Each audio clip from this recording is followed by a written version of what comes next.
సాధారణంగా అది scientific reason కావచ్చు, ఆధ్యాత్మికంగా మనకు అది బెనిఫిట్ ఉండటము కావచ్చు. ఉపవాసం అనేది కూడా మన ఆచారంగా మారిపోయింది. ఒక సాంప్రదాయంగా కూడా మారిపోయింది. ఖచ్చితంగా ఏ రోజున ఉన్నా లేకపోయినా ఏకాదశి రోజు, శివరాత్రి రోజు ఇలాంటి కొన్ని కొన్ని విశేషమైన రోజుల్లో మాత్రం ఖచ్చితంగా ఉపవాసం ఉంటారు చాలామంది. మనకిప్పుడు తొలి ఏకాదశి రాబోతోంది. ఈ రోజు నుంచి మనకు పండుగలన్నీ కూడా ప్రారంభమవుతాయి. చాతుర్మాస దీక్షలు ప్రారంభమవుతాయి. అసలు ఉపవాసం ఎందుకుండాలి? ఆ రోజున మనం ఎలాంటి విధానం ఆచరించాలి? ఫస్ట్ ఆఫ్ ఆల్ ఉపవాసము అనంటే తిండి లేకుండా ఉండడం మాత్రం కాదు. హ్మ్. ఓకే. దేవుడికి దగ్గరగా ఉండడమే ఉపవాసం. ఆ! అంటే ఏదో పూజ చేసేసాం 10 నిమిషాలు, 5 నిమిషాలు అట్లా కాకుండా హ్మ్. కంటిన్యూగా నువ్వు ఒక దీక్షలాగా దేవుడితో ఉండడమే ఉపవాసం. ఓకే. అట్లా ఉండాలి అనంటే నువ్వు పొద్దున్నే లేసి వంట చేసుకొని, నీ కార్యక్రమాలన్నీ చేసుకొని, మళ్ళీ తిండికి అని అంతా సగం టైం దానికే పోతుంది. తిన్న దగ్గర నుంచి నిద్రొస్తుంది. అవును.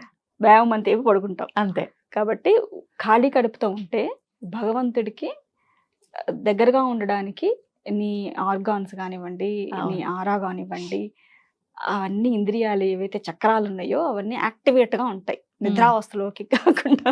ఓకే. బద్ధకంగా ఉండకుండా యాక్టివ్‌గా ఉంటాయి. అందుకని ఉపవాసం అనేది పెట్టారు. ఓకే. అట్లా ఉపవాసం ఉండి అంటే మరీ కటిక ఉపవాసాలు ఏమో ఐ డోంట్ నో. బట్ ఎందుకంటే అప్పటి రోజుల్లో కటిక ఉపవాసం ఉన్నా అది తట్టుకునే స్టోర్డ్ ఎనర్జీ ఉండేది వాళ్ళు తీసుకునే ఫుడ్‌లో. వాస్తవం.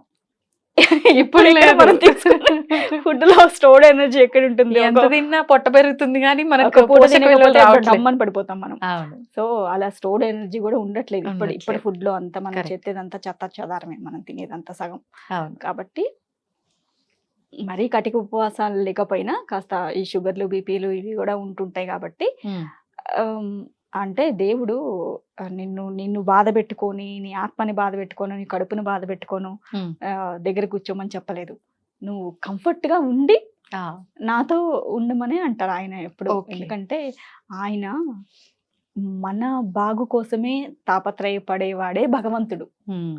అంతేగాని మనల్ని ఏదో కష్టపెట్టి ఆయన బాగుకునేది ఏమీ ఉండదు అక్కడ. కాబట్టి చేయగలిగినంతగా చేస్తూ ఉండగలిగినంత ఉండి పాలో పళ్ళో తీసుకుంటూ కూడా ఉపవాసం దేవుడికి భగవన్ నామస్మరణ చేసుకోవడానికి చేసుకోవచ్చు. ఓకే. ఓకే. అంటే ఉపవాసము అనంటే ఇప్పుడు మనం ఉన్నామండి, మనం కారు వాడుతున్నాము, దాని సర్వీసింగ్కి ఇస్తాము. సైకిల్ వాడుతున్నాం, దానికి సర్వీసింగ్ అంటే ఏ ఆయిల్ తుడుచుకోవడం చేస్తాం కదా ప్రతిదానికి. ఒక వాటర్ ఫిల్టర్ వాడుతున్నాం, క్లెన్జింగ్ ప్రాసెస్ అంతా కదా ఇస్తున్నాము. మరి నీ బాడీకి ఏంటి ప్రాసెస్? ఓకే. అది ఇన్ని సంవత్సరాలు నువ్వు పుట్టిన దగ్గర నుంచి లోపల వేస్తూనే నువ్వేం వేసినా అది ఆరాయించుకొని మనకి శక్తిని ఇస్తుంది. సో అదే అంటే డీటాక్సినేషన్ అవ్వడానికి ఆ చక్రాస్ అన్నీ కూడా ఇదవ్వడానికి నువ్వు కాస్త వాటికి లోపల ఉండే వాటికి కూడా కాస్త ఆరాం ఇస్తే ఇప్పుడు ఒక రోజంతా మనం విపరీతంగా ఏదైనా దేనికన్నా కష్టపడి ఇదవుతాము, నెక్స్ట్ డే అంతా పడుకుంటామా లేదా? అంతే, ఖచ్చితంగా రెస్ట్, ప్రాణం తెలియకుండా పడుకుంటాం మనం. తర్వాత మళ్ళీ రీస్టోర్ అయ్యి ఎనర్జెటిక్ గా చేస్తాం. అట్లా కాకుండా సంవత్సరాల తరబడి మనం పుట్టిన దగ్గర నుంచి పోయే వరకు దానికి ఆర్గాన్స్ కి రెస్ట్ అనేది లేకుండా, నువ్వు చక్రాస్ కి రెస్ట్ అనేది లేకుండా చేస్తే అవి మాత్రం ఎంతవరకు సపోర్ట్ చేస్తాయి మనల్ని? సో ఇప్పుడు ఆ రోజుల్లో 100 సంవత్సరాలు బతికే వాళ్ళు ఆరోగ్యంగా అంటే దానికి ఏమిటి కారణం? ఇవన్నీ పాటించేవాళ్ళు కాబట్టి. ఫుడ్ బ్యాలెన్స్ చేసేవాళ్ళు, ఉపవాసాలు అంటే అట్లా చేసేవాళ్ళు, మంచిగా అంతా ఒక దీని ప్రకారం అయిపోతూ ఉండేది. ఇప్పుడు అలా కాదు కదా. ఒక 30 years బ్యాక్ తీసుకుంటే నిజంగా ఏది పెద్దవాళ్ళు చెప్పినా, ఇంట్లో ఏం జరుగుతున్నా చిన్న పిల్లలైనా ముసలి వాళ్ళైనా అందరూ దాంట్లో ఇన్వాల్వ్ అయిపోయేవారు. ఎందుకు చెయ్యాలి, చెయ్యము, ఇలాంటి వితండవాదాలు లేవు. మంచిగా ఉన్నారు, మంచిగా చేసుకున్నారు. ఇప్పటికీ అప్పుడు ఉన్న వాళ్ళు 80s 100 120 years ఉన్న వాళ్ళు కూడా చక్కగా గట్టిగా ఉన్నారు వాళ్ళు. అంతే. అంటే మనం బ్యాలెన్స్ చేసుకోగలగడమే ఈ ఉపవాసం. ఇప్పుడు నేను అదే చెప్తాను మా అత్తగారిని, మా అమ్మ వాళ్ళని, మా నాన్నగారు ఇప్పటికీ సైకిల్ తొక్కుతారు. ఎంత ఉన్నారండి వయసు? 75 76 years. సూపర్. అదే ఆయన సీక్రెట్, హెల్త్ సీక్రెట్ అంటాను నేను. ఈ రోజుల్లో పిల్లల్ని తొక్కమనండి, ఒక 4 అడుగులు వేసి వాళ్ళు అని కూర్చో, రాత్రి కాలు నొప్పులు. సో ఎప్పుడైనా సరే మనం తినేదానికి మనం ఎంతైతే ఖర్చు పెట్టగలుగుతామో ఉమ్, ఖచ్చితంగా మన ఆరోగ్యం మన చేతుల్లో ఉంటుంది. మనం తినేదానికి మనం ఎప్పుడైతే బయట ఖర్చు పెట్టమో అవును. మన మన ఆరోగ్యం డబ్బుల్లాగా కాదు అది. అవును. డబ్బులు కూడా అంతేనండోయ్. ఆ, మనకి అవసరం కంటే మించి ఉన్నాయనుకోండి, అది కూడా ఆ. మళ్ళీ స్ట్రెస్సే. కాపాడుకోలేక కాపాడుకోవాలి అని చెప్పేసి ఉమ్, దాని వెనకాల నిద్రలు ఉండవు. నిద్ర లేకపోతే ఆరోగ్యం పాడవుతుంది. అవును, సో ఏదైనా అతి సర్వత్రా వజ్జతే. అంతే. ఉమ్. అదే చెప్తాను. కానీ అలా పొదుపుగా ఉండగలిగే వాళ్ళు ఎవరున్నారండి? మాటల్లో పొదుపు లేదు, చేతల్లో పొదుపు లేదు, సంపాదనలో పొదుపు లేదు, ఏది పొదుపు లేకుండా అయిపోయింది.